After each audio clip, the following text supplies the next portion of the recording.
Assalamualaikum dan salam sejahtera kepada semua. Baiklah, pada hari ini saya ingin berkongsi tentang penggunaan Google Jamboard di dalam Google Meet. Okey, sebelum kita gunakan di dalam Google Meet, kita perlu sediakan dululah ya paparan Google Jamboard ni. Jadi, aplikasi ni cikgu-cikgu tak perlu install sebab dah sedia ada dalam Google. Boleh buka Google. Okey, macam saya selalu guna, dah ada di bawah ni. Okey, kalau tak ada, cikgu-cikgu boleh tekan 9 titik di tepi ni dan boleh cari Google Jamboard. Okey, ni dia. Boleh buka. Okey, ini adalah paparan Google Jamboard. Okey, untuk ni apa yang saya dah sediakan lah ya. Okey, jadi untuk hari ni, untuk kita mulakan, kita boleh ambil New Jam. Tekan New Jam dan akan bawa kita ke ini dia working space Google Jamboard. Jadi saya akan terangkan apa fungsi yang ada di dalam working space ni ya. Okey, yang pertama sekali ini adalah untuk tajuk lah. Okey, mudah.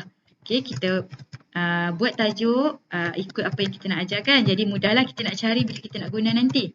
Okey. Contoh. Okay, jadi tajuk dah ada di sini. Okay, ni pula kita punya frame ataupun slide dia lah ya. Okay, kita boleh tambah. Okay, berapa yang cikgu nak terpulang kepada keadaan. Okay, baik. Okay, ini undo. Okay, kalau kita salah, redo. Okay, ini butang zoom. Okay, ini background. Boleh juga background kosong macam ni ataupun kita nak letak background titik-titik macam ni. Ataupun cikgu bahasa Melayu nak gunakan background garis-garis ataupun nak gunakan background petak. Okay. Ikut kesesuaian masing-masing lah ya. Okay, dan di tepi ni adalah toolbar. Okay. Yang pertama sekali adalah pen. Okay, pen ada 4 jenis pen dan ada 6 warna dakwat ya. Boleh pilih ikut kesesuaian. Okay, kita boleh tulis. Right. Okay, yang ni, yang kedua ni pemadam. Okay, kita boleh padam. Okay. Okay, yang ni select. Select tu nanti kalau kita masukkan gambar, kalau kita nak ubah kedudukan ke dan sebagainya, kita akan gunakan butang select ni. Okay, yang seterusnya adalah sticky notes. Okay, kalau cikgu ada info penting ke, apa-apa yang cikgu nak maklumkan kepada murid, okay, boleh letakkan di sini. Okay, boleh pilih warna. Okay, kita tekan save. Dan dia akan ada lah dekat kita punya Google Jamboard. Cikgu-cikgu boleh besarkan, boleh kecilkan, okay, dan boleh ubah kedudukan. Okay, seterusnya adalah toolbar add image. Okay, untuk add image ni boleh masukkan gambar melalui by URL ke ataupun gambar kamera, Google Image Search dan sebagainya lah ya. Okay, ataupun cikgu nak browse gambar yang sedia ada dalam laptop. Contoh, saya nak masukkan gambar latihan, jadi cikgu klik pada gambar tu, open. Okay. Untuk masukkan gambar, selain daripada cikgu gunakan toolbar add image, cikgu-cikgu boleh juga terus ambil gambar tersebut dekat laptop, copy dan paste pun boleh ya. Okay, boleh besarkan. Seterusnya shape. Okay, ada 8 jenis shape, boleh pilih shape. Okay, yang ni text box. Boleh masukkan text box. Okay, kalau nak tulis apa-apa. Okay, dan yang ni adalah laser. Kita nak tunjuk kan, waktu Google Meet nanti kita nak tunjuk dekat mana murid perlu lihat, kita boleh gunakanlah laser ni. Okay, jadi ni inilah kegunaan toolbar yang ada di tepi ni. Okay, baik. Kalau katakanlah, okay ya, kalau cikgu tengok kat sini mungkin background dia biasa putih kan, tak cantik kan. Kalau saya nak background yang cantik, biasanya saya akan sediakan slide PowerPoint sebab PowerPoint ni template dia banyak yang cantik-cantik kan. Okay, jadi cikgu dah buat dah.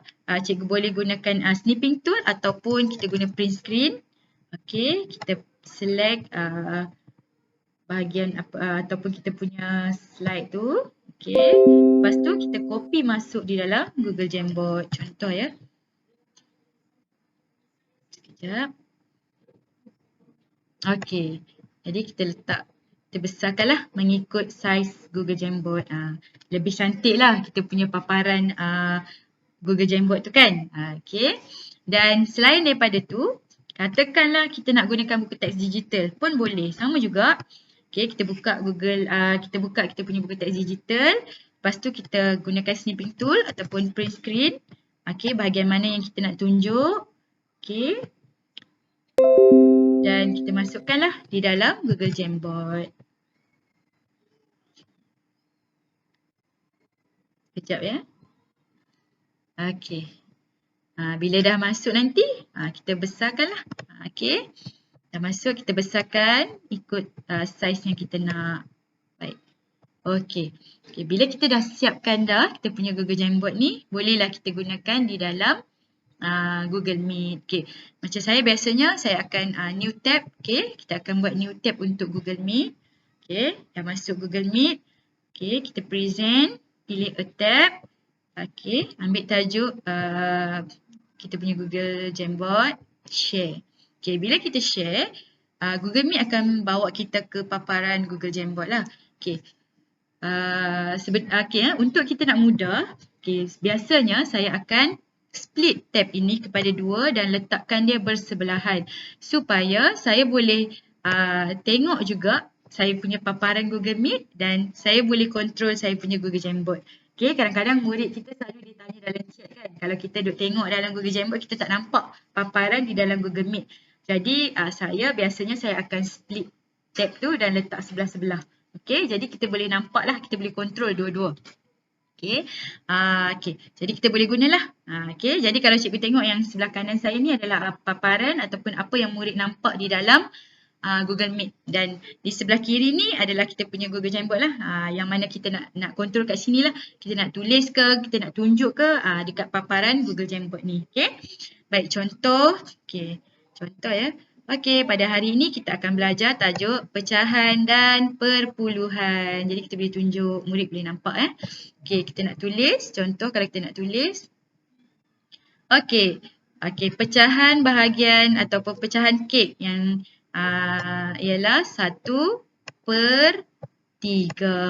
Okey. Okey, macam tu ya. Dia kadang-kadang dia lag sikit lah sebab internet kan. Tapi tak apa. Dia lambat sikit je. Murid masih boleh nampak. Okey, kita boleh padam, kita boleh tunjuk dan sebagainya. Okey, katakanlah di tengah-tengah ni, katalah nak terangkan apa-apa, kita boleh tambah add frame di tengah. Katalah nak tunjuk ke atau ada penerangan tambahan kan, kita boleh add frame, tak ada masalah. Okey. Jadi inilah perkongsian saya untuk hari ini. Okey, lagi satu. Okey, katakanlah contoh, kalau katalah saya mengajar hari tu, saya bincang soalan. Okey. Contohnya saya bincang soalan dalam Google Meet. Okay, sebab kita sedia maklumkan dalam Google Meet tak semua murid dapat masuk. Okay, katakanlah kita nak berkongsi dengan murid yang tak boleh masuk. Okay, kita dah tulis dah jalan kira semua kan waktu kita bincang dalam Google Meet. Jadi cikgu-cikgu boleh, okay ni kan kita dah bincang dah. Okay, dah ada jawapan dah semua kan. Okay, jadi cikgu-cikgu boleh, okay, more action ni, 3 titik ni, download as PDF. Okay, kita download sebagai PDF. Okay, dia akan keluar, dia akan ada kat bawah ni lah. Okay. Okay. Dia akan jadi dalam bentuk PDF. Jadi, cikgu boleh share PDF ni kepada dalam grup kelas. Jadi, murid yang tak dapat masuk pun boleh juga tengok apa kita bincang dalam Google Meet. Sebab kalau kita share video pun mungkin dalam sejam kan, panjang kan. Jadi, dengan cara kita download as PDF ni, murid boleh tengoklah apa hasil perbincangan kita bersama murid-murid lain di dalam kelas. Jadi saya rasa setakat itu saja. Semoga dapat bagi manfaat kepada semua. Terima kasih dan Assalamualaikum.